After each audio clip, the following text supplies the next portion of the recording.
Hey, what's up, gang? Kawaii50 here with another fake Grand Order video. And spoiler warning right at the jump, listen, we're talking about some stuff in this trailer related to FGO's next arc, so if you don't want to be spoiled, leave the video now. You are now legally not allowed to complain in the comments if I spoil anything. Great, fantastic, dandy. Let's go ahead and move forward talking about this new little bit of FGO. So it looks like Earth is very salty at us. Earth is mad that we used a bunch of extra classes, rulers, avengers, alter egos, etc. to sort of save it. Earth was basically like, man, my 7 classes aren't good enough for you? That seems like a big skill issue, bro. Time to go ahead and absolutely murder you. And I know the concept of like fighting the thing that we've been trying to save this whole time, something that's like super powerful, you know, the root exists. Like, I know that's got us all feeling like, well, like this. I have a bad feeling about this. My name is Ivana, and it's not. So we're gonna have to fight 3 big bad boy enemies, rulers, avengers, alter egos. And while this does present some unique opportunities for allies in these classes, there are, of course, the enemies. And that's what I want to talk about today. Who could we possibly be fighting when it comes to these enemies? Well, like any good YouTuber, I have taken a single sentence from each of these enemies and extrapolated a whole big theory on who we might be fighting for each of those characters. So watch this video, see if I'm right when everything comes out. Come back to this video in the future and be like, yo, Justin, good job, you was right. All right, let's go ahead and speculate. And if this video is entertaining for you, be sure to go ahead, like, and subscribe. So we got this first bad boy we're fighting and is listed as the Arbiter upholding the balance, the pilgrimage towards awareness of one's uncertain sins. And of course, we've got nice little pictures in the background. Whether or not this is actually who we're fighting or an enemy for all of these, well, Type Moon's been known to throw us red herrings before, so I'm not really going to super consider that in who we are fighting. I feel like if I had to pick somebody for being an Arbiter upholding the balance, I would go with the Egyptian deity Thoth, which I'm pretty sure I'm pronouncing right this time. For those unfamiliar with Thoth, Thoth played a very vital role in Egyptian mythology, maintaining the universe, being one of 2 deities that went and upholded balance. In the later history of ancient Egypt, Thoth became heavily associated with the arbitration of godly disputes, magic, systems of writing, and of course the big one, the judgment of the dead. I'm sure you have heard about the ancient Egyptian scales. If the weight of your sins is equal to the weight of a feather, you are allowed to go into good afterlife. If not, you go into bad afterlife. Get wrecked, son. So I really feel like Thoth could be one of these main entities that we end up having to fight. Divinity's not going to be an issue for humanity. Proper human history can essentially just do whatever it wants to try to stop us, which is equal parts impressive and horrifying. And as far as the ruler class go, rulers simply don't have any sort of desire for the grail. They don't necessarily have to be a king, so I feel like Thoth fits that bill rather well. Now for our second enemy, it's looking like we're going to have to fight the Perpetual Avenger, the all-consuming flame of vengeance. And I desperately want this to be true, so we are just going to go ahead and chuck this at the top. I feel like it's going to be Edmond Dantes. And why pick Edmond Dantes? Well, there are several reasons for this. Of course, Dantes personifies himself as vengeance incarnate, and if you happen to remember something from Dantes' description of himself, let me go ahead and read this quote. "My name is the King of the Cavern, unknown to love, unknown to compassion, established as the black flame of grudge that blazes itself dazzlingly only by means of hatred and revenge.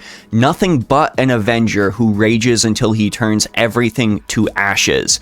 My favorite mistress, Haiti, is nowhere in this world, so this body shall remain a nemesis for eternity." Honestly, seems like that is a definite flame of vengeance right there. And plus, us facing Dantes at this critical juncture would be an excellent bit of conflict when it comes to the story. Dante's has gone out of his way so many times, even like breaking laws of reality in both events and the regular story to help us out. I have said routinely that if there is a canonical servant that Gudao, Ritska, whoever you want to call them, would summon, that would be Edmund Dantes. Dantes is the truest bro of bros in our fights, any of them, up through this point. So having to actually fight Dantes as commanded by the planet in like a super serious fate of us is on the line setting like this, much like in Prison Tower, well, that would be truly magnificent. And I hope that's true, because I would like to see where that story would go.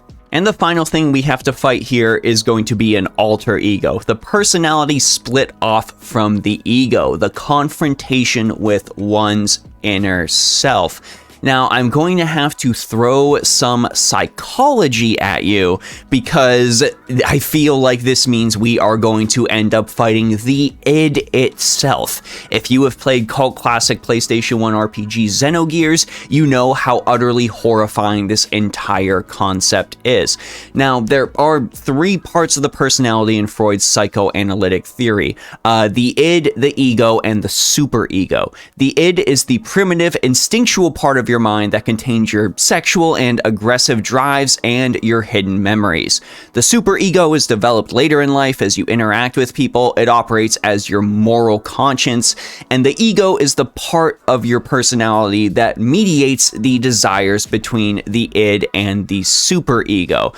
Now, fighting the id itself is completely and utterly horrifying. This is just your generalized urges, your impulses, your energy that governs everything from your survival instincts to the appreciation of art. Like all forms of pleasure end up passing through the id. The id is also very stubborn and responds to only what Freud called the pleasure principle. If it feels good, do it, and nothing else. This is completely devoid of any morality that would be imposed on it, anything that you would have learned from society.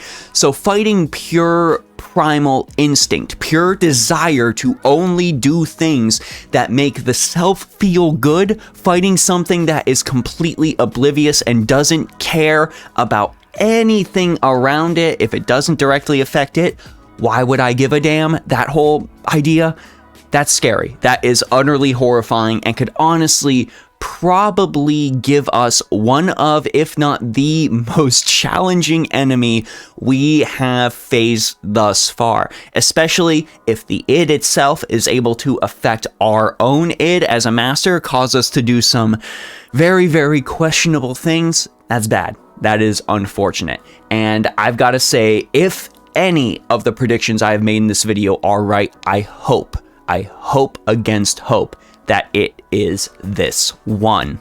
But anyways, gang, these are just my predictions, and of course, I want to know your predictions, so let us know down in the comment section below.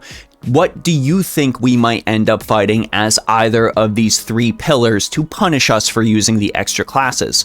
Which extra class servants that we have not yet seen show up in FGO proper would you like to see show up as an ally to us to help prove that the extra classes deserve every single right to exist? I gotta say, proper human history, if you attempt to take away BB from me, I will utterly decimate you.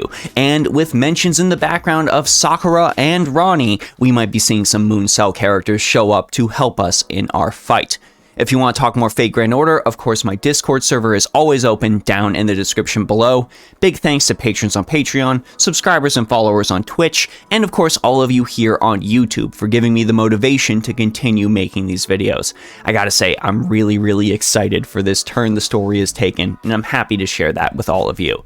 Anyways, gang, that's it for me, Kawaii50. I hope you all have a phenomenal day, and I will see you all in the next video.